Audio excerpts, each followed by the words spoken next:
నమస్కారం భాస్కర్ గారు. అదేమిటండి పెద్దవారు మీరు నాకు నమస్కారం పెట్టడం ఏమిటండి? నే పెద్దవాడిని ఏమిటండి, ఏళ్లు రాగానే సరే ఆ లెక్కన తాడి చెట్టు 90 ఏళ్లు బతుకుతుంది. మీతో కాస్త పనిపడింది, అలా మీ గదిలోకి వెళ్దామా? పర్వాలేదులేండి, చెప్పండి. అది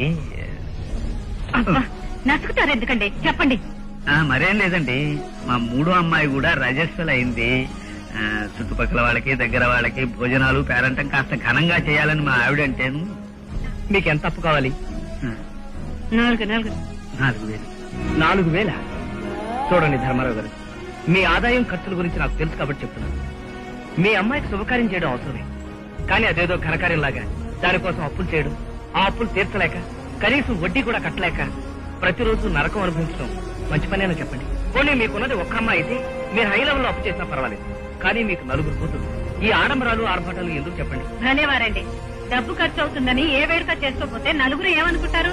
అదిగో అదే, మీరు ఒక్క విషయం మర్చిపోతున్నారు. మనం మధ్యతరగతి వాళ్ళు, మన పరిస్థితి ఏమిటో మనం తెలుసుకోకుండా ఎంతసేపు నలుగురు ఏమనుకుంటారని మనల్ని మనమే అప్పుల్లో ముంచేసుకుంటున్నాం. ఈ ఉపన్యాసాలన్నీ ఎందుకండి? మీ దగ్గర లేదని ఒక్క మాట చెప్తే పోలే, మేము ఇంకెక్కడైనా చూసుకుంటాం. రండి. ఇప్పుడు మీరు మెప్పు కోసం అప్పు చేసి పప్పు కూడా తినాలో చెప్పండి.